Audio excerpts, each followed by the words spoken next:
Hello and welcome to another video and podcast from Fantasy Football Scout. Apologies for the delays getting us started. I think we were all just a little bit taken aback by that Erling Haaland price. I think even OBS decided to have a bit of a fit. So apologies on that front. Very happy to be here with Chris and Mark on what is a big day for FPL. So how are you doing, guys? Just a second. We've got an ad playing. We're good. We're good. I'm I'm bit of disrupted time, as you say, with OBS, but I'm actually very excited to be here. Very excited to see the first player prices. This is the best time of the season now until the game actually launches, and then that's the best time until Gameweek 1, in which case which returns to doo-doo as all your best laid plans sort of turn to mode. But I'm excited. I'm excited. Yeah, it's the time of the year when everybody has optimism and everybody's joint first in the rankings. And we are joint first. God, can I put that on my? I'm gonna do a cheeky focal. I put that on my both first and last. Sorry, focal, that was cheeky, but yeah. But no, joint first and last. Talking of first, and I know we have. This is not what we're talking about here today. And signings, we have the world number one from last year joining us, Ali Guns. Good name, and it's a great name. Who's actually had a pretty good record in his 4 or 5 years, and he's joining us as a pundit this season. So we're going to have another number one along with Simon, and we have another number one as well, whose name just right in my head. But so I think we've got 3 number ones that are contributing this year. So can they do it again? That's the question. Probably not, but still impressive. Yeah, it's an exciting time, definitely for FPL and for Scout as well. Hopefully, you guys enjoyed the new intro video as well. It's very pleased when that dropped in my inbox. It's something we could put on videos this year. So it's a new and exciting time. And well, speaking of new and exciting, let's jump straight into some prices then, because I think we can see. That's what we're here. Yeah. Prices. The new price, and we have to start with Erling Haaland, 14 million. I'll come to you first, Chris. What's your initial reaction at seeing such a high price for such a high quality player? I was absolutely relieved, because after seeing the previous prices dropping with our very own FPL family Sam, our very own Sam in the studio, after seeing those prices dropping, I was going, oh my God, last year thought it was cheap. This year, my goodness, we'll talk about this more, I'm sure. It seemed to be getting even cheaper. I was going, what, Fernandes 8.5? And so see Haaland hitting 14. Yeah, that was good for me. I think we needed that. We needed a few big chunky numbers. I thought it could have been 13.5. People have estimated up to 15, which was never going to happen. But I think 14 for a game-breaking player is about fair. So yeah, what do you think? That's the 5th time that they've give someone a £14 million starting price. So, but if he's just broken the record for goals in a Premier League season, he is worthy of that. But some of the predictions said 13.5, so I was starting to think that maybe it was going to be that. But no, it seems fair. It seems fair. Yeah, I think goes.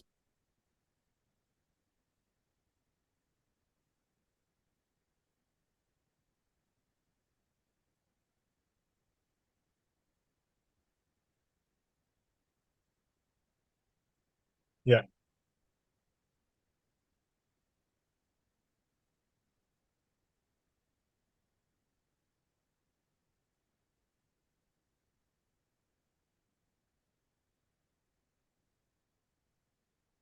Yeah.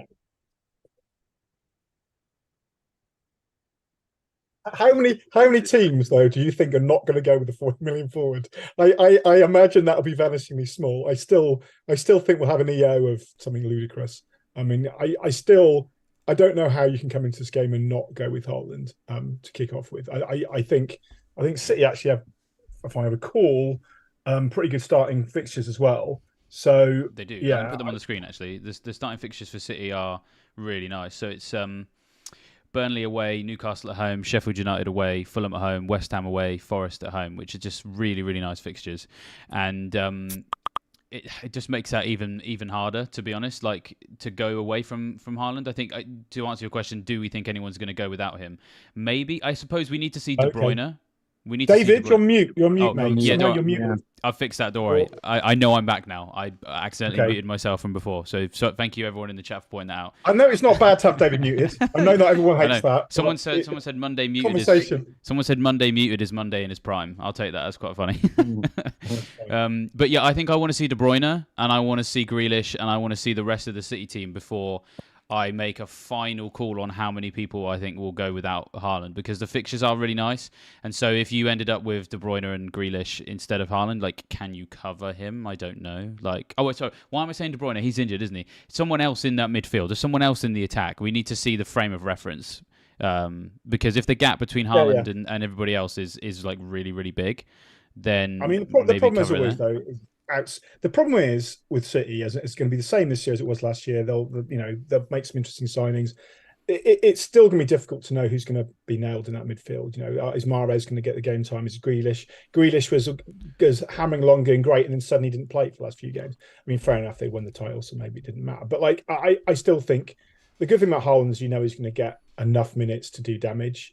So he's going to be first name on my team sheet, even at 14. Even if it was at 15, he'd be on the first name on my team sheet. So in a way, I think it's good he was high, because that does at least start to restrict. Should we move on to the other prices? What do you think that's Salah? Well, so Salah, he's the real frame of reference. Gone down. Yeah. Which makes sense. I think when you look at the first half of the season for him losing some price made a lot of sense, and it only being 0.5 is probably because he brought it back in the second half of the season. I mean, we're quite used to having Salah at this price, but I suppose we're not used to a world where we've got Salah at this price and his direct rival being 14 million, because historically it's been Kane, who might not be in the league anymore, potentially. You've got insight, David. Have you... Well, yeah, no, I was just chatting with Harry over the weekend, actually, and was saying, FPL Harry this says though. Yeah, I was talking to FPL Harry, who spoke to Jackie's sister's cousin's boy, who just had some inside track, so. But yeah, but if Kane's not around, then I think you can probably get both of these in. But if Kane's going to stay, and we haven't seen his price yet, then it starts to become really hard, because there's no way you can fit Kane, Salah, and Haaland all in the same team. So I think it's I don't know, par for the course. What did Salah end up with last year? What was his points? I should have that off the top of my head. I haven't. Yeah. It wasn't a terrible haul or anything either. It wasn't like he had a. It didn't look like he was having a great season, but it's not like he kind of totally was totally terrible. It was just wasn't up to his usual high standards. 239 points, which was his fourth best. Okay, so yeah. Did you say 239 points? 239. Yeah, I mean that's respectable, right? And what was Haaland?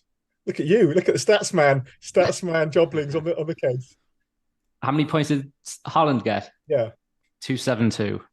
Okay, so look, if you think about the difference, if you play Moneyball, which is something I think we can do a bit more of this year, looking at that's what if you do the points per price, I'm going to work that out in a minute. Then it's probably at these if they did the same again. Salah's probably similar value points per pound, as it were.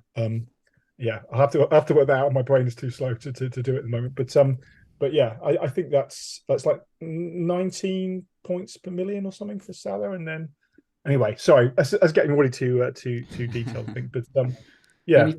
The only thing about Salah is in those early games, if you're looking at the elite, the sort of premium names for captaincy, the only real one on paper that stands out for Salah is Bournemouth at home for the armband. And of course, last year he blanked in the 9-0. So yeah, the fixtures don't start nice for Liverpool, do they? I'll put them back on the screen. So yeah, Chelsea away, Bournemouth at home, Newcastle away, Villa at home, Wolves away, West Ham at home.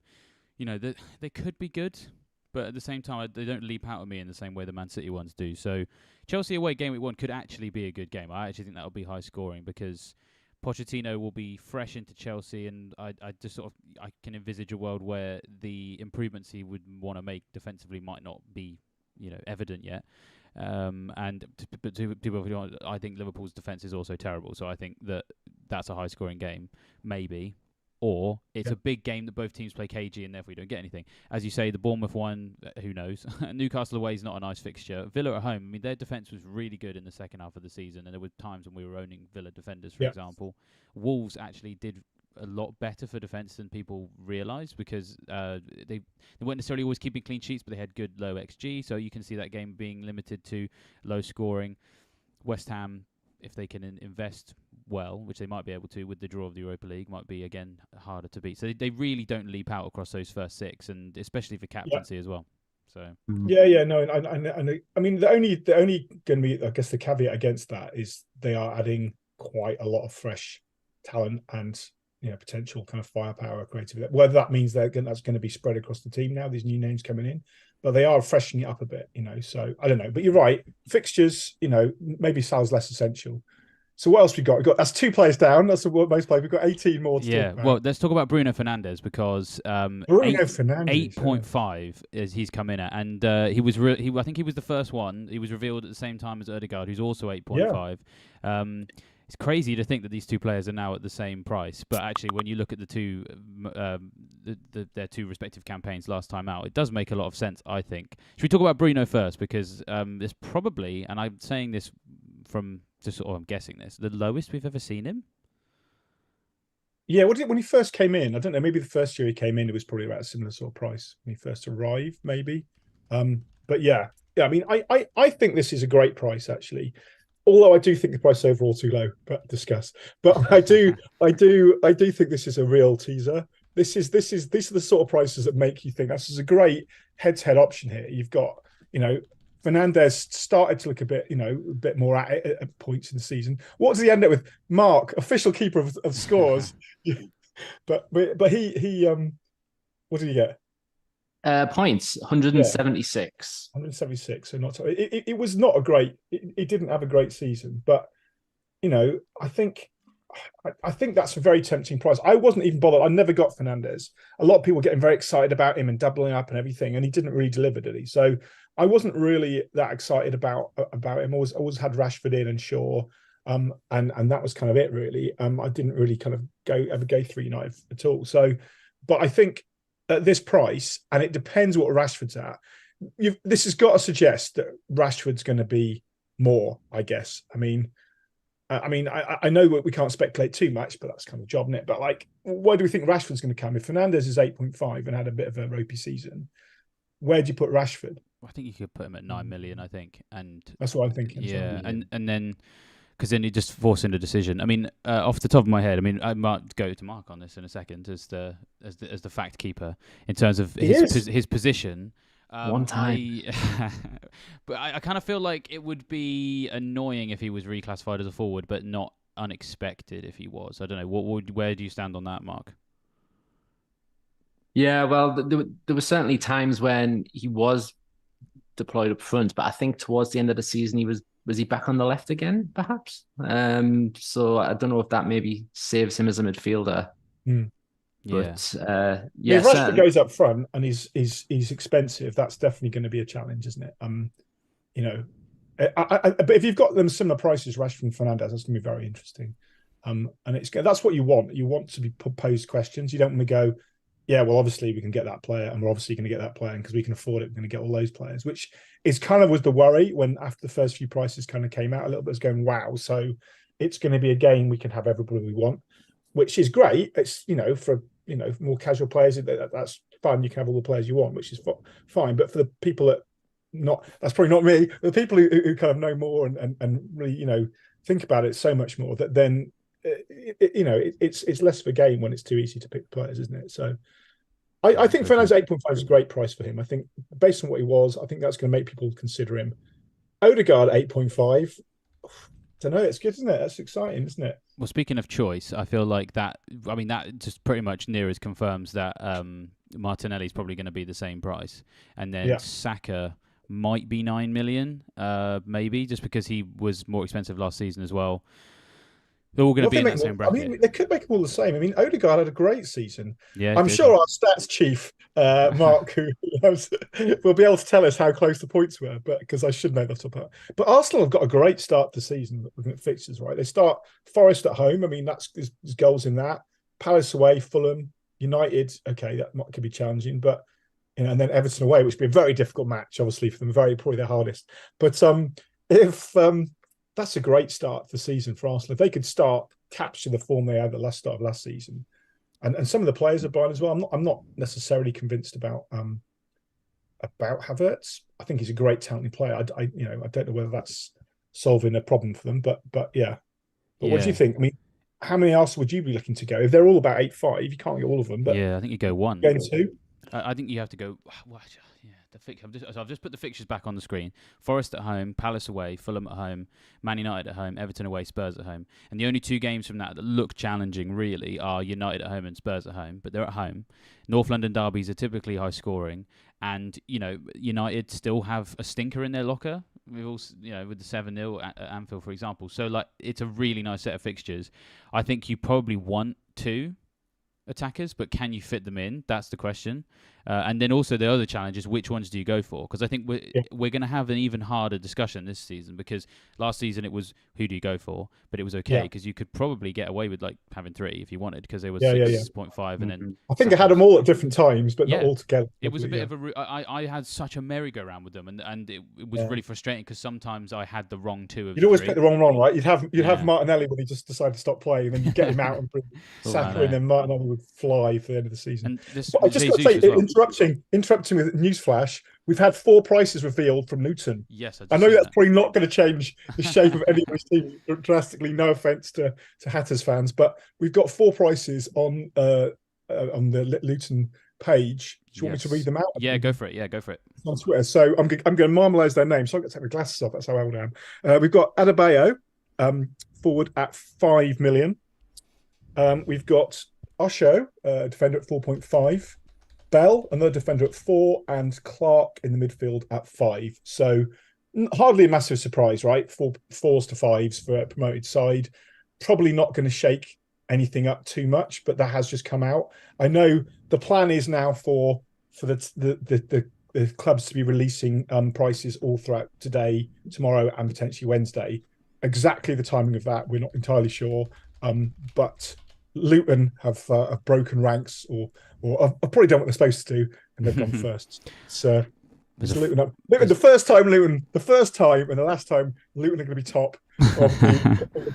Sorry there, Luton fans. As an Everton fan, I've got nothing to say here, but I am going to say that's good. So, yeah, sorry, but Luton, I don't know if you're still into the Arsenal discussion, but I don't know if there's anything we want to talk about Luton. Do you think Luton is anything we're not even going to worry about, really, are we, until after the first sort of 5 or 6? It's not really going to come into our thinking. They've got a good rotation with Everton. So Everton, let me find them on the fixture ticker. Fulham at home, game week 1 for Everton. Villa away game week 2, then Wolves at home game week 3, Sheffield United game week 4, and then Arsenal and Brentford are the next 2. And then the gaps, the Luton can plug those gaps with clean sheet potential with Burnley at home game week 2, Fulham away game week 5, and Wolves at home game week 6. And a 4 million defender. I'm just frantically trying to find out how often Amari Bell played last season, because he was their left back. It looks like he made 40 appearances in the Championship for them. That's pretty good. And so for him to be in at 4 million actually looks incredible. So I think he was the left centre back in their sort of wing back system. I say he can sort of do both, but it sounds like he is genuinely it's Alfie Doughty, if I'm saying that correctly. He was the one that was the wing back and got 2 goals, 5 assists, and then Amari Bell, just 1 goal, 1 assist. But a 4 million defender who, by the looks of it, is a regular starter in a defensive rotation. Actually, that's the sort of stuff that we want to be seeing from this point in time. So it's great. No, you can retain, and we don't want to predict Everton price. We've only had Pickford so far, but we're expecting them to be low. I mean, they only stayed up by the skin of their teeth, as I well know. So we're not expecting maybe Tarkowski, because he played every minute. He was the only Premier League player I know, thanks to my deep research on reading Fantasy Football Scout articles. The only player to play every minute was Tarkowski last year, so Tarkovsky, depending how you pronounce it. But he was, so a rotation there could be, it's a great idea. So Luton could come into our thinking in that kind of fifth defender type thinking, you think? Or maybe a fifth forward. I mean, a 5 million forward. I don't know who's their main. You actually did a really good podcast. There are some brilliant podcasts, actually, about all the promoted teams. And I was listening to them when I was running. The fact I've retained no information from it is not down to you, because it was quite interesting, actually. You had an expert come on from Luton talking about the players. So who's their is Adebayo their main striker, or who's their main forward? Morris. He was the one who got 20 goals last season, 8 for Adebayo. But to be fair, Morris has been given the 5.5 price, which is also quite reasonable. So so cheap at back and back and front then for Luton. That could maybe there will be a factor, I guess, coming into it. So yeah. Sorry, I disrupted you in the middle of Arsenal talk there. No, but today is all about the chaos. Like today is all about just everything flying in at once and reacting to it as it comes in and sort of coming up with strategies on the fly. That's what it's all about. So that's what we want. we want things flying in left, right, and centre. I think on Arsenal, I think we covered it. To be honest, it's like we had difficult choices to make last season. We're going to have difficult choices to make again this season. It's just going to cost us a lot more, I suppose. So, and so then possible good segue into some other players who've had a big price bump as well. Mitoma at 6.5 and Watkins at 8 million. So, Mark, did you want to start by giving us your thoughts on Mitoma? 6.5, I think that's a fair price. At the end of the season, Mitoma was very much in the template, but that was kind of purely based on Brighton's fixtures. If you look at the points he was scoring since game week 29, he never scored more than 5 points in a match. So now that we're back to sort of one game per game week, is he the Brighton option? Was it a purple patch? I guess we'll find out a bit. Now that they're in Europe, could there be rotation involved like we saw in the final weeks? It'll be cheaper than McAllister, but also playing for Brighton, which will be a difference, obviously. But yeah, I guess the interesting thing about Brighton is I had Enciso. Is that right? I've got it right. Yeah, I think it's that. Sorry, my brain. So and I had and I think my son had Ferguson in his team at one point. And so there were a lot of options, a lot of forward players that came into the mix towards the end. There was what's the other guy and Davu? Oh God, I'm now making random noises. Thank you. Yeah, so it sounds like I'm on like Rick and Bob making Ufavu. But he came on. He got some goals. I mean, I think Brighton are going to have a lot of options. I don't know what they're. It was obviously between March, Mitoma, and McAllister last year was the big decision. They were all about 5.5, weren't they? And I think it depends. If March comes in markedly cheaper, then that's going to make a decision for you. If they're both the same, I think you're going to have that same quandary again. Because I definitely want some Brighton. I mean, I think they're going to attack, right? So you want some good fixtures. Again, they're home to Luton first match, and they've got Wolves away, West Ham. Then they get into Newcastle United might be, but first three you've got to give them a go, right? Got to run with them. Yeah, they seem like a team to invest in before the mini wildcard in game week 3 or game week 4, depending on when you do it. If you bank a transfer in either game week 2 or 3, then shift away for those harder fixtures. Good opportunity to get started. But you're right, March. We need to see what March is at really before we get too excited about Mitoma. Yeah. What about Ollie Watkins at Aston Villa? 8 million, which to me is a bit too much, I think. But for me to own him, I think it's a fair price. But sorry, it's too much for me to want to consider him. Is what I mean. Yeah, I don't know. It's a fair point. Again, I guess looking at fixtures, what are Villa starting with? Mixed. They've got Newcastle away to be tough, Liverpool away tough, but Everton, Burnley, and Palace. I mean, Burnley, we don't know what they. I mean, they, by all accounts, are a very different Burnley than the one that came up that was played in the league. Whereas Everton are much more like the Burnley that played in the league before. But yeah, no, I think 8's reasonable though. I think it's fair that it went up a bit. I think that's a fair price. I think to me that feels like the right sort of price for a player. I mean, I think both these prices are about right. They give you a question mark. So it's a little bit higher than I'd like. So I think those prices are about right. I'll still look at Watkins definitely because I think he was. It depends who else Villa bring in, but he's their number one lead of the line, right? And he seems to come into really good form last year. How many points to get, Mark? 175. 175. So he's one less than Fernandes for 500,000 less. So yeah, okay, cool. He's gone up 500,000 in price. He started 7.5 last year, and this was his best FPL season. So he must have ended over 8, mustn't he? He must have been ended around. He actually ended lower. He ended at 7.3. Yeah, because everyone sold it. Everyone had him for that purple patch. Of course, and then when you have loads of people own you for a purple patch and then it ends, you almost like lose more value than if you never had a purple patch because the drop in value was triggered by sales. So yeah, it's sort of a bit of a misconception in many ways. Like his price last year, 8 million does feel right for him, but he needs a purple patch, I think, to be worth owning. So yeah. Well, it's interesting. Is it just me, or were the price swings bigger this last season than before? Is it just me remembering nostalgically back in the past? It just felt like, obviously there's more players, but you think maybe that's balanced out. But it felt like the price changes were much more kind of ferocious and quicker than that I remember them being. But maybe I was maybe that's just me remembering the good old days in black and white. They're usually more volatile at the start of the season. That's certainly for sure, because that's when we have more active managers. I definitely remember them being very volatile at the start of the season. They tend to sort of even out once people settle into their templates a bit more, I guess. But I suppose the other thing is, unfortunately, I didn't track the price changes very much last year because I almost didn't need to. So last season was the first season where I felt like I didn't need to bother checking because I just knew I'd be able to afford anything because everybody was too cheap. So in a way they've readdressed that as well in the sense that we got Haaland at 14 million. So I think like I say, the initial reaction was, this is too cheap, and then when you start looking through it, you think, well, that's not bad, and that's not bad, and maybe that's not a bad decision. So obviously, until you get the full gambit, you don't really know. There was a good segue. I think Colm Flynn gave us a good segue between prices. He goes, "Is Watkins 0.5 better than Nkunku?" Yes, there we go. I want to talk about Nkunku. There you go. Look at that. Thank you, Colm. For that was brilliant. Come on. So yeah, Nkunku is a forward. Awesome.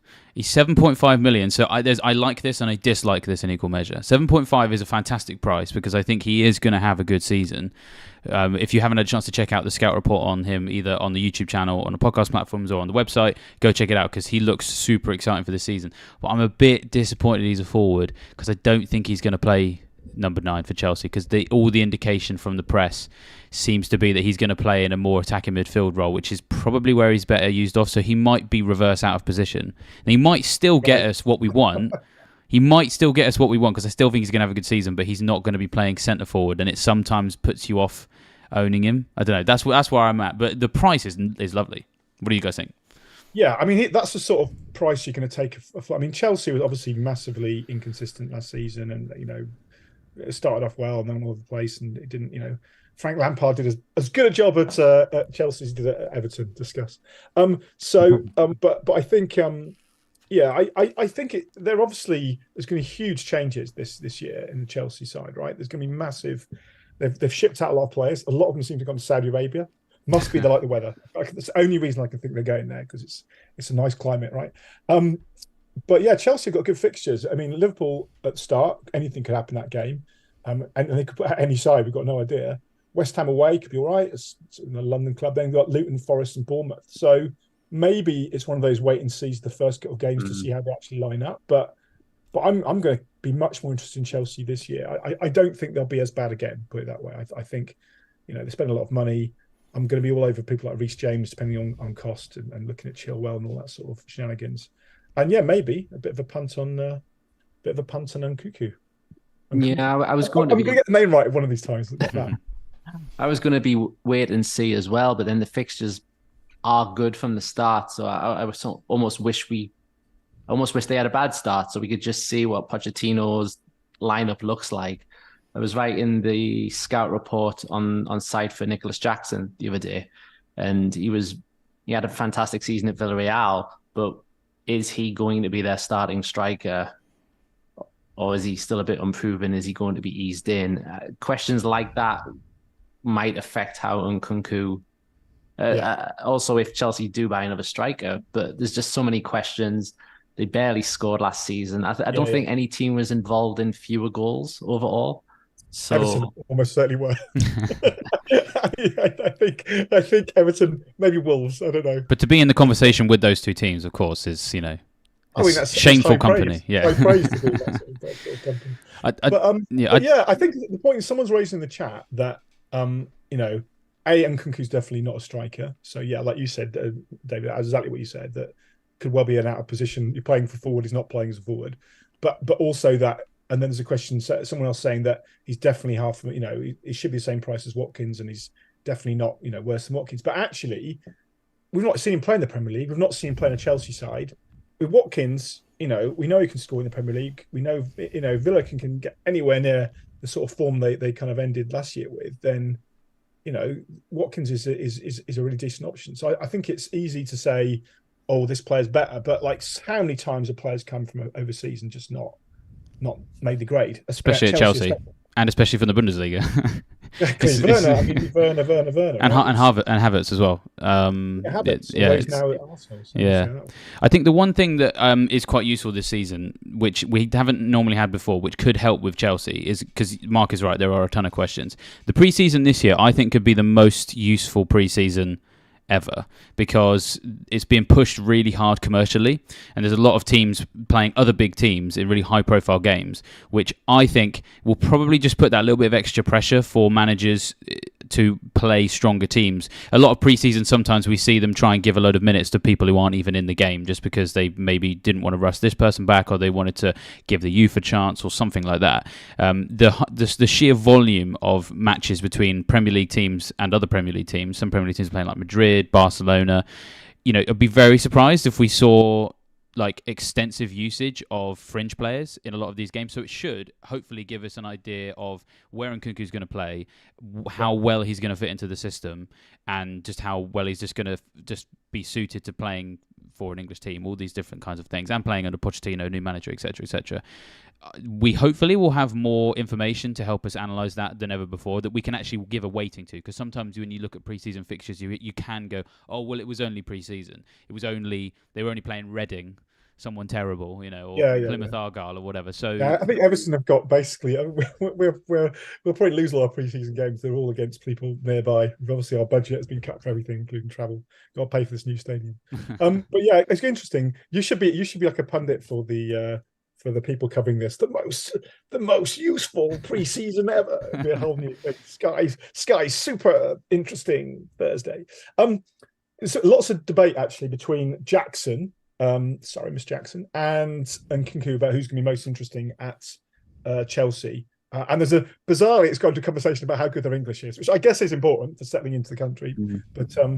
But yeah, Jackson speaks fluent English, and apparently Nkunku we don't know. So Nigel the Crab is saying there that Jackson was playing wide for Villarreal. He has played all across the front line, but it was that spell at the end of the season where he scored, I think it was like 9 goals in 8 games, and he was playing ahead of Gerard Moreno as the striker there. So he does have that versatility, but what might have impressed Chelsea was that spell up front. But we'll find out. They need more wingers, right? They need more random wingers. But no, they do need a centre forward, though. That's what they really need, you'd say. A lot of clubs do, to be fair.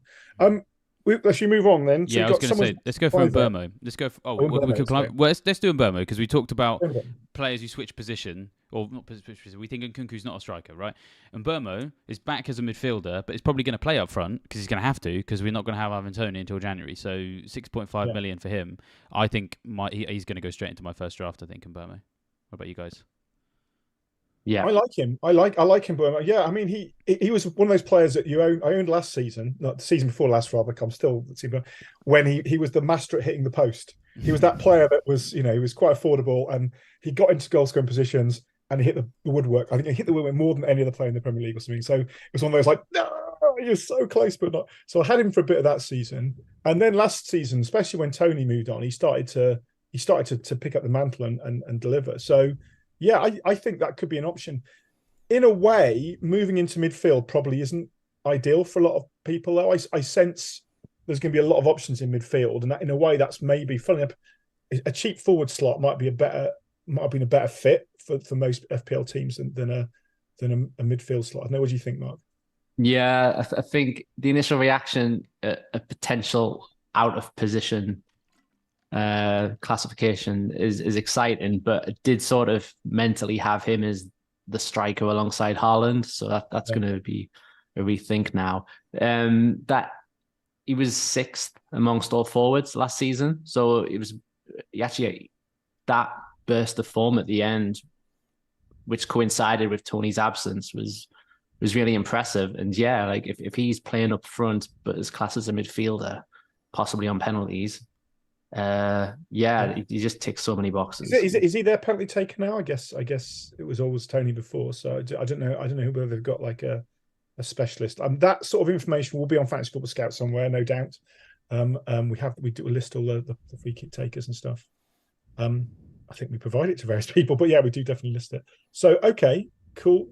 So Mbeumo, you're keen. I think he's a sort of player who'll be in the squad, my squad, but maybe not sure if he's gonna get into the first 15. But the wider squad, that's the sort of player I definitely would factor in. Could be a fixture related thing, right? On the fence as well.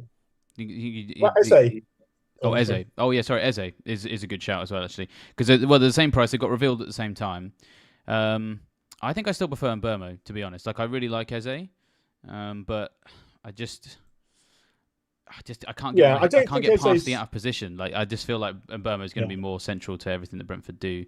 And yeah, start of the season. I think with these players, you play them by fixtures. So Brentford start off with Spurs at home, which actually I think they could score lots of goals in that game because Postecoglou is coming in to just literally play chaos football. He's just going to throw everyone forward. Is that a strategy? I like that. Pretty much, yeah.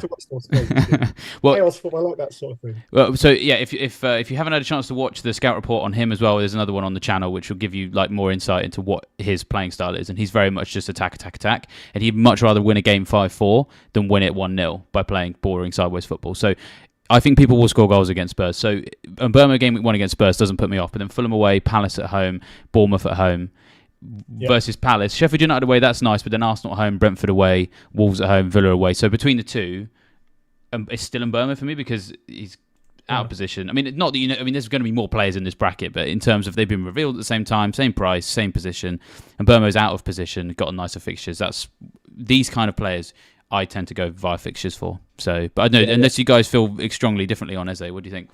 No, I don't know. I don't get as excited about. I mean, Palace players historically have been like filler. It's like it's been I need a or maybe it's a double game week or it's a filler or going. And I've had all sorts of Palace players over.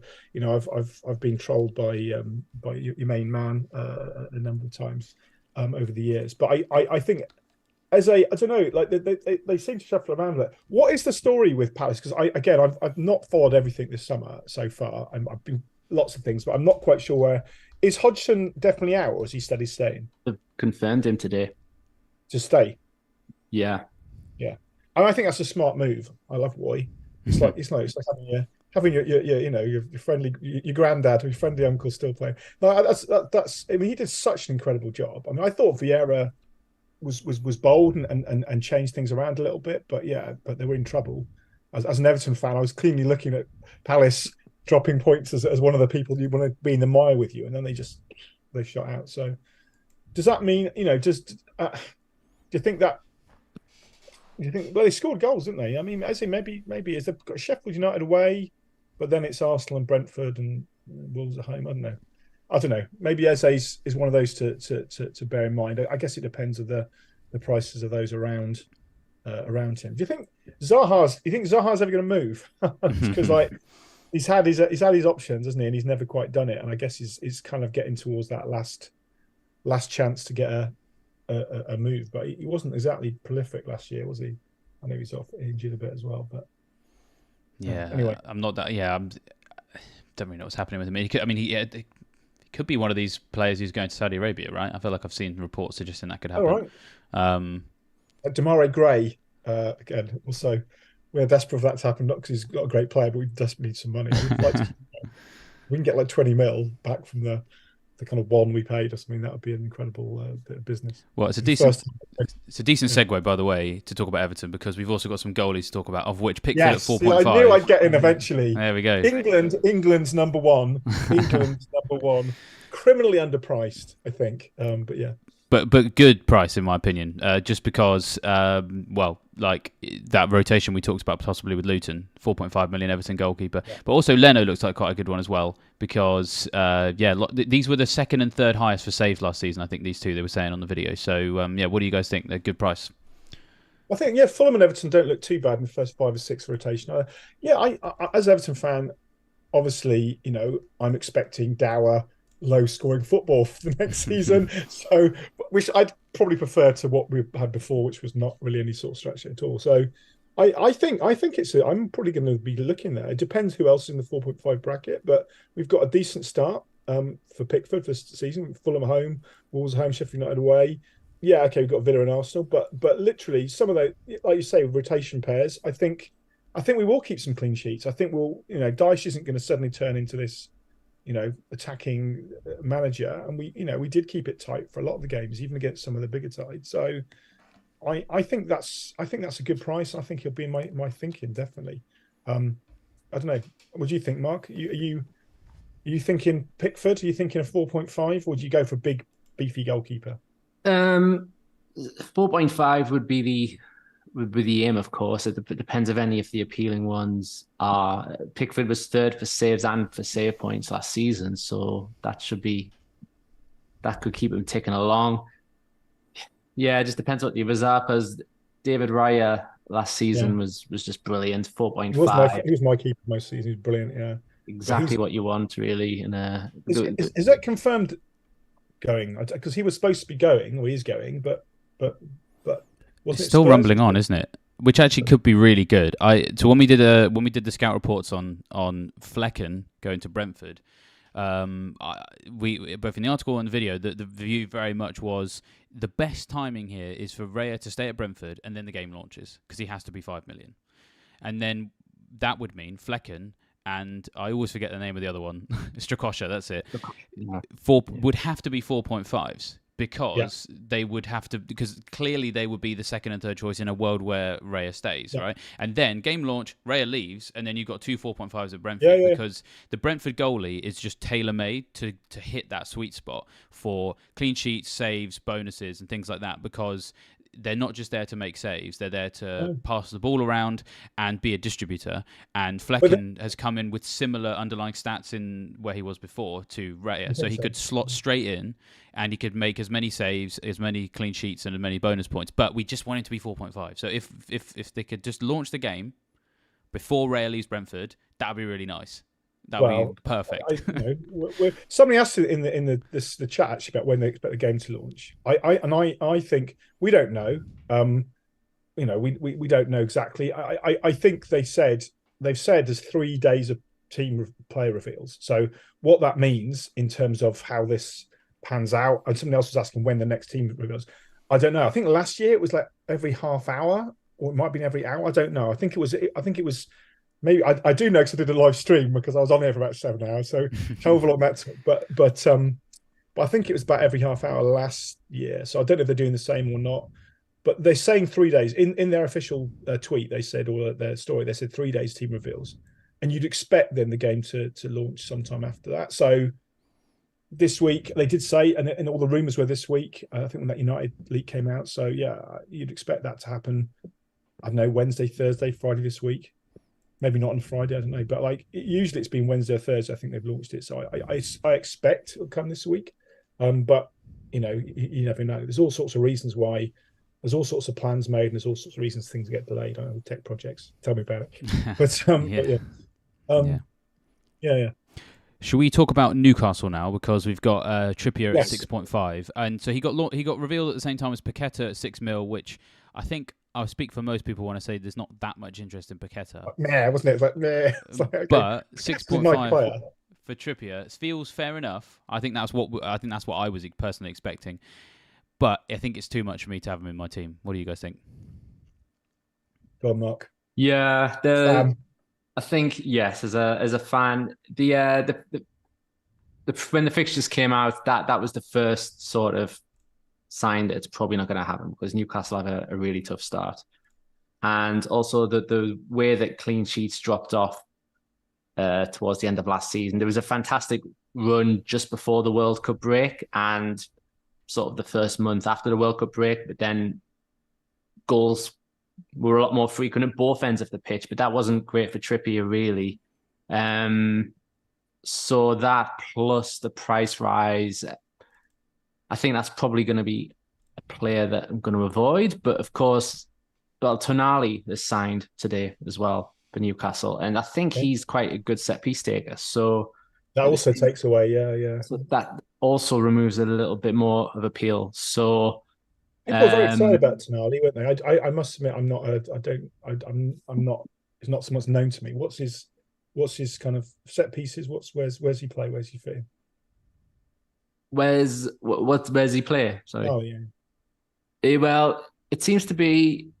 I think he's got a versatility there because he could be deployed as the sitting midfielder that lets Bruno Guimaraes get further forward, but it could also be the other way around because Tonali can also play one of those centre midfield number 8 roles. So I think one thing Eddie Howe wants is players who can do a bit of everything.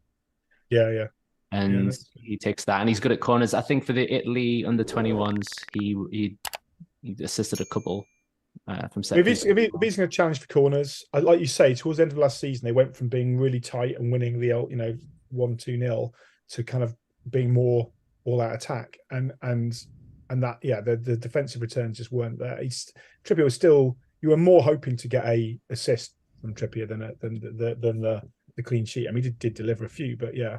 I think at 6.5, that's again. I think that's a good price. I think it's a price that makes you think, oh, it's like God, I would like him, but it's a price that the more experienced players will probably skirt around and go, well, I can get a better return from, I can use my money smarter than that. Whereas a lot of people go, oh, Trippier was the best defender last year, one of the best, so I want him. And I think he is too expensive. Although in the chat there's been a few just having nailed on bargain at 6.5, must have, etc. 2 or 3 people. There's also someone saying, James says, as an Evertonian, I'm not touching him, no way. I mean, fair enough. Each your own. That's the sort of Everton fan. That's what Everton's like. That's what it's like being an Everton fan. Relentless kind of low expectations. But yeah, cool. All right. Yeah. Should we move on to Son now? 9 million, which. So when we just sort of logged in backstage, if you can call it that, that was just as Son's price was being revealed, and Mark, you very much were like, "That's a great price." So you said that before you said hello. I mean, you were straight in there. Yeah, you were like, "Son, that's the one." Yeah, we're past the hello stage, really. So yeah, but that is. I mean, there's so many questions about the Harry Kane situation, but Son is disappointing in his last season. Was for him. He did sort of get himself up to 10 goals at the end with a bit of a late spurt. The price has gone down quite a bit. I think he mentioned playing with a bit of an injury in those final months. Carrying an injury, that's pretty much confirmed, I think. So if he's over that and he's playing under this new manager with this 5-4 sort of attitude, chaos football. You heard it here first. He looks to be a fantastic option. What does Kane moving on mean for him if it happens? I mean, I think Kane kind of moves this year, or he's in the Premier League forever. Like, I mean, Bayern's obviously putting the money on the table at the moment. United don't seem to be able to do it unless they get this transfer, this takeaway through. But what if Kane did move? Is that better for Son? I mean, or is actually Son playing off Kane really where it's working for him, because Kane makes a space. Richarlison's can be a bit more like Son if it was a Son Richarlison forward line. Yeah, I don't know. Well, you must be a massive Richarlison fan, right? So... I am a massive Richarlison. I was absolutely gutted when he went. As FPL families, Sam was saying, "Oh God, I hate Richarlison. I can't believe he's coming to us." And then she goes, "I love Richarlison. He's best." He is. Richarlison's. He's a bit unlucky not to get more. We didn't get enough starts really. Unlucky to get more goals. He certainly falls over a lot, but he does try hard, and he's got some incredible skill when it's when he's in the mood, he can just do some incredible stuff like he did for Brazil. But would you think Kane going would make Son, if Kane wasn't here and you had a decision, you're excited about Son now? If Kane wasn't here, would you be less excited? It depends how quick. Like, if Spurs are planning to sell him, they'll need to be pretty quick with a replacement. But Son could fill in up front, couldn't he? Yeah. Like, certainly in the short term, if they sign someone later in, closer to the end of the window. Kane and Son have such a special fantasy relationship, though, in terms of their link-up play, and losing that will be a bit of a blow. That's what I mean. I think for me, I would definitely make it less attractive if Kane did move on. I know it's not known. Everyone's saying Kane will leave on a free next summer. Kane isn't moving, blah, blah, blah. I know Kane will stay at Spurs. Sam's not even in the window. She'd be like, "Oh, Kane, how dare you? How dare you say Kane's going?" I suppose the one thing that's worth considering here is that James Maddison is actually one heck of a signing. I think that whatever the situation is with their attack, even if Kane has left, if that's mitigated by Maddison coming in and basically being the first replacement they've had for Eriksen in about, how long ago did he leave? 3 or 4 years now. Could see Son and Richarlison playing up front together as a two-man attack, possibly. And if they're being fed by Maddison, whose stats last season in that Leicester team were like really, really good, considering where he was. I think he was in the top 7 in the Premier League for like chances created in a team that imploded offensively towards the end of the season. And I think that when you look at a lot of the central midfielders, I can't remember which ones they were, but I think it was like Højbjerg, Bissouma, and a couple of other central midfielders. There was 4 central midfielders that combined for 59 key passes last season, and Maddison created 69 of them on his own. So him coming into this team is like huge. And while I'm not necessarily saying that, well, right. So he's going to get, I guess that's competition there. But again, maybe that hits the other players. So I think Maddison would be like 8 million, and so actually, he could be better off than Son. But you save 1 million. I think Maddison's going to do really well. If Kane is there, I think Maddison is an amazing asset. If Kane is there, Maddison's assist potential is going to be huge. Yeah, it's going to be really big. But even if Kane leaves, I still feel like the one thing Spurs have lacked is creativity. Basically, since Eriksen left, they haven't had a creator. So I think whoever is their attack will do slightly better than people think, even if Kane's not there, just because the service is going to be so much better, and it's coming from a place that Spurs haven't. They've had a lot of creativity out wide because, as Mark has mentioned there, the relationship between Son and Kane has been very profitable, but they haven't really had anyone being able to create from a central position, really. So I think that could make a big difference, and I'm looking forward to seeing Maddison's price. If he's 8 million, then I wouldn't start with Spurs players because I think they have like challenging fixtures first 2. I think it's game week 3 that they start to look quite nice, and I'd sort of already thought to myself a mini wild card in game week 3 once they've got Brentford away and United at home out of the way. They then have Bournemouth away, Burnley away, Sheffield United at home. The next 3, that could be a really nice time. Well to see who's actually playing. I mean, they've got kind of the problem is they've got a lot of different attacking assets, and certainly the wing, the wider areas. So, okay, what about Sarr? He's just next to Son. 5 million. Felt a bit hard done by there. It's like a 5 million goalkeeper. I mean, I don't know, like. Wolves have historically been quite tight, but I don't know if they were as tight. I don't know at times last year.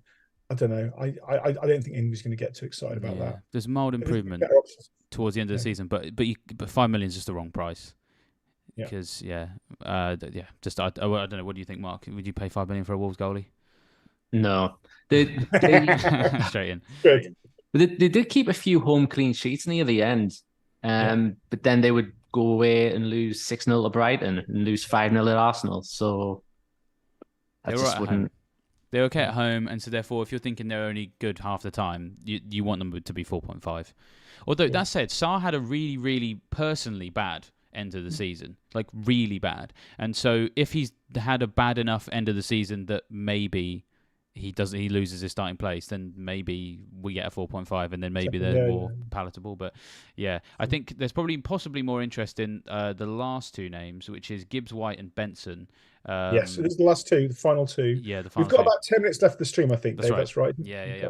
So if anybody's got any questions, we might get onto those in a second before we close. But so you got about 5 minutes to talk about Gibbs White and Benson, and then 5 minutes to answer some questions. So our first team reveal to talk about here. Let us first rate my team in the windows. Oh yeah. But yeah, Benson probably the more exciting of these 2. Do you reckon, guys? 5.5. I really liked Gibbs White. Okay. In the end, he got 17 attacking returns for Forest, and he had a really good run at the end. He was slow before the World Cup. He was super hyped. He was a super hyped player. A lot of teams were after him, and I know that Mark Southerns was very excited about him. It was like one of the signings. There were so few signings for Nottingham Forest. It's hard to understand, obviously, but of the 75 signings they made, that was the one he was the most excited about. And early on, it was all a bit of it didn't necessarily work out. But later on, he did look absolute quality. And it depends what we think about Forest, right? I mean, that for me, Gibbs White is a great option for Forest. Do you want Forest options? That's the big question. Arsenal away, Man United away, and Chelsea away in the first 4. You've got Sheffield United at home, and Burnley as well. So 2 fixtures there you might want. But, are you going to pile into Forest early on when they've got Arsenal, Man United and Chelsea? And you don't, and whoever else they bought in the summer, I think I think as a price, as a player, that's tempting me. But do I want Forrester early? No, probably not. What about you, David? Yeah, I don't. Benson, I quite like the look of because he seems like quite an exciting player at 5.5. But I think I just need to see more of how Burnley are going to operate in the Premier League. I think I'm excited. It's going to be a lot more fun watching them this time around. If you want more details on that, then don't forget to check out our big report on Burnley on what they're going to be like in the Premier League. They operate more like a mini version of Man City now, compared to Burnley before. And so they're going to try and be a bit more possession-based, which is going to be hard. But I think in the home games against easier opposition, I'm quite interested in a Burnley attack. They could dominate and score some goals. I did listen to this. I do listen to your podcast. We put out a lot of podcasts, guys. If you're ever out, run chance our podcast channels. There's so much content going up there. Obviously, the videos go up there, and there's a few standalone things. But it's really good if you're going for a run or trying to pretend you listen to your missus or whatever. You just want to put your headphones on. But no, the Burnley one's really interesting because you've got experts or fans from the teams come on, and he was like pulling a few players out, which you might be able to remind me. But he was also saying rotation, like that company has learned a lot from Guardiola, including his rotation and sort of slightly less than candid answers about who's going to be playing, and so that's going to be almost a bit of a bigger challenge for Burnley, is working out who's going to be in there. I think it was the wing backs as usual you came back with actually. But that's the weakness. That's the problem with Benson, because he did score 11 goals for Burnley, but he only started 14. He made more cameo appearances than starts, and if straight away before any players have been bought, there's already that sort of risk there. You can't afford to be having a punt on the Burnley player. He's not even going to start. I mean, like that, there's going to be so many options. I mean, there's not that massive difference between those two players anyway. I think, I get that you could be excited by him, David, and you definitely have better knowledge about this than I do. But maybe it's going to be later in the season when you actually see who's playing, that sort of thing comes in. I don't know. They're definitely a wait and see, that's for sure. I completely agree on that one. Because we've just got to see how they make that step up, because the downside of their style of play is they are probably going to get horrendously whacked by the big teams because they don't possess the ability to stick everyone behind the ball and defend in numbers anymore, because they haven't had to under Company. That's not something that he's ever done with this Burnley team. And so if they try to go toe-to-toe with these bigger teams, it's going to end really badly. And if they try and go toe-to-toe with this style of football against a lesser team, they're going to beat them probably, because they've got that capability, but they don't know how to defend in the same way they did before. I think it's a wait and see, and follow the fixtures as well. Do not have them away from home against the big clubs, because it will be very messy. We have obviously not had another team reveal from the club, so that either means you're going to get one in about 15 minutes when we're probably not here still, or they're going to spread out in a completely different way, so that'll be fun for everybody. But I think you've got about another 5 minutes, Dave, before you've got to shoot off. So I'm fascinated because Kieran West has put his first rate my team in here. He's got a few gaps. He's going for Pickford, TAA, White, S2, Salah, Saka, and Mbeumo, Mitoma, Morris, Haaland, and Wissa, with a 4.0 goalkeeper, 4.5 mid, and Osho and Bell, I presume, on his bench. So I don't know, a bit early for that, isn't it? But I love it. I love that people are doing rate my teams before even the prices are out, which I think you can do that in Plan FPL. You can already analyze FPL, but Plan FPL, which is a part of the Scout Network these days, that you can go in there and pick your teams and plan your teams a bit based on the projected prices, and I presume they'll update that with live prices as they come in. But so you can do that right now. But yeah, have you done any team planning yet, either of you guys? I want Haaland. that's not really extensive, is it? You've not bothered. I mean, that's fine. I don't know. I sometimes do it and I sometimes don't. I haven't yet, and because it felt like it's been. I don't know, it's the last month has hammered by, so it feels like it's not been that long since last season to get into it. But if we think we could get all the prices by Wednesday, then I might start to tinker, but hold off a little bit. But it's a good. I think that's a good start, Kieran. Some interesting choices. The good thing is you've picked like 5 or 6 of the players that come up today, so that's a good start. You might change that when you see more prices, obviously. There's no Arsenal there, is there? No. Ben White's in there. Oh, sorry. White, but But no, it's ridiculous. It's a ridiculous team, Kieran. It's rubbish. no. Move on. It's not rubbish, but it's interesting not to. Who are your? We've got a question from Bumbling Expert. Who are our must-haves? You said Haaland. Yeah, I think so. But to be perfectly honest, I kind of also think possibly a Mbeumo as well. I just think the fixtures are too good to turn down on someone who's going to be out of position. Those fixtures at the start of the season just look really tasty in that position, and until we see someone who can be out of position in the same way, I find it hard to look past him. I guess we probably need an Arsenal player. So in terms of who's an essential, insert Arsenal player here. I just have no idea who it's going to be yet, and I think that's going to have to be a pre-season related thing. I do just want to say, don't necessarily rule out Havertz, because I do think he's going to be a lot cheaper than the others, and he is going to play in a role that's more suited to his playing style. About? No, don't go down the trap. He's been rubbish. He's been rubbish because he's been rubbish. He's a very, very talented player. Exactly right. He's a talented player, but he's been rubbish as a centre forward and a number 9 because he is not one. And so he's going to play in a position that's more suited to him. And the suggestion is that he could be in that Xhaka role where he can be a number 8 who doesn't actually have to box because Zinchenko comes in and stops him having to track back. And so the only reason I just want to say it is because he will be cheaper than those other Arsenal midfielders. So that's why pre-season again is so important, because if we're seeing those pre-season games and Havertz is starting a lot of them and getting involved in the goals because he has the possibility of playing in the same role as Ødegaard, and the stat is that Ødegaard and Xhaka actually were afforded the same number of big chances last year. So those two wider central midfield players do get afforded a decent opportunity to put goals away.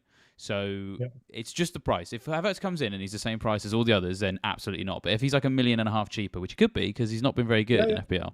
No, I think I'm going to want at least 2 Arsenal. Don't rule it out. I'm going to want at least 2 Arsenal, at least 2 City. I don't know where yet. I'll see what they do in defence. I probably will get an Everton. It might be that Everton Luton exchange at defence is there. Something for United. I don't know. I still feel I need to see more players to be wowed. We're finishing in a minute, so please do like the stream because it's been up to 600 at one point in here. So please do like the stream. Do us a little like if you enjoyed it, or even if you didn't. I don't care. Just like it anyway, and do subscribe if you haven't already, because David's working his socks off putting out content for you every day, as are many other luminaries in the fantasy world. And of course, do remember we have the members area, which you did flash up and you flash up again, which is available now it's the same price as it was. So it's actually a discounted rate from what it might be, but it's for just $2.99 a month effectively. You can get all the ops data, loads of cool tools, visualizations, heat maps. You can create your own data things. You can have an augmented transfer planner working with Plan FPL. There's a whole new members area, actually revised new version that's coming, which hopefully be there for the start of the season. We're nearly very close to launching that, as well as the existing one that's been around for a long time. And you get drafts from fantasy managers, loads of great stuff. So that's far less than a cup of coffee these days, for just £3 a month. You can sign up for that and support us, or just come and sign up as a free member. That's equally good. You can get some cool stuff as well there for being free. It's not, we don't insist on pays, but yeah, support the site and help us to help you. That's what I'm doing. Look at that. Sorry, David, I've taken your whole. No, you've done. That's great. No, my next thing was going to be, I had written down, was ask Chris why people should be a Fantasy Football Scout member. So you've ticked that one off. You read my mind. Well, the one thing I didn't say pre-season, like again, this is blowing a trumpet, but it's not my trumpet. It's Neil and Co.'s trumpet. We have the very best pre-season resources and data of anybody, and we have for years. And this is going to be even better this year. We've got profiles of all the teams.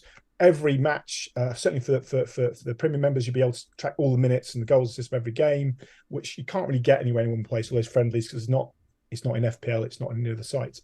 Obviously, we run a rule over all the transfers coming in. So literally, as you're preparing for that game week 1, all that data from what's happened in pre-season that tells you who's in form and who's playing and where they're playing, all that stuff will be there, which will be really useful to help you build your planner.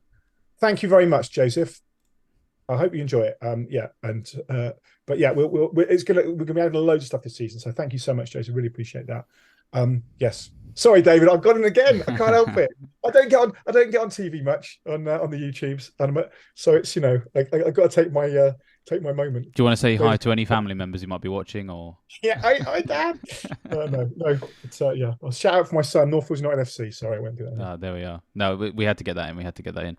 Well, yeah, that's basically it from us for now. But obviously there will be plenty of more price reveals throughout the rest of the day. We anticipate /guess/hope. We will see. There is going to be a special emergency episode of the Scoutcast tonight. We rang the three of them up just in the last couple of hours to be like, is there any chance you're free tonight? And it sounds like they all are. So, pull them out of the bar. They've got their pants on. They're going to be, it's going to be worth watching just to see how dishevelled the Scoutcast crew are, because they're probably wearing sun hats on a beach somewhere. I bet Andy North's on a beach. Well, Andy North is actually on a school trip today, I think. So he's having quite a day. But yeah, getting Rich out of the bar, now that'll be a challenge. That's something I can tell you from Gameweek 39. So good luck with that. But yeah, that'll be on later tonight. So keep an eye out for when that's going to be going live, because they'll be able to bring you a little bit more detail than we've been able to bring you today. We've sort of kind of reacted to the things as they've just dropped, and they might be able to be a bit more analytical, especially Seb, who loves a spreadsheet. So yeah, don't forget to check that out. We'll have a couple more streams throughout the week, because we're anticipating a kind of bumper week of price reveals until the game launches, which we think may be in about 3 days, we think. And so just keep an eye out on we'll be reacting as the prices emerge, and then when the game is out, we'll be showing off our Game Week 1 draft. So stay tuned. The time is now. And the one other thing, obviously, of course, like and subscribe as well, but make sure you hit that bell notification too, because that will tell you when new videos are dropping, so that you don't miss a thing. Exactly. We need a bell. He said ding. We need that, like you said. Exactly.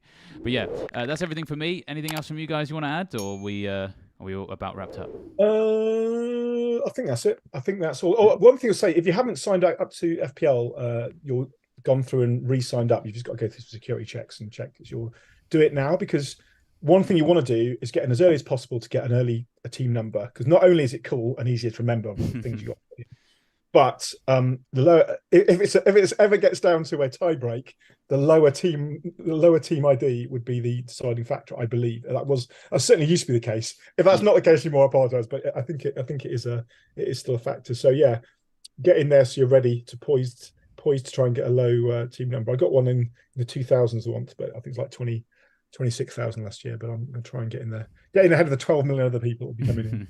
So yeah. Yeah, that's the thing. Yeah, so don't forget to do that. Well, with that, it's a goodbye from me. Good afternoon, good evening from me. And same from me. Thank you for listening. Goodbye all.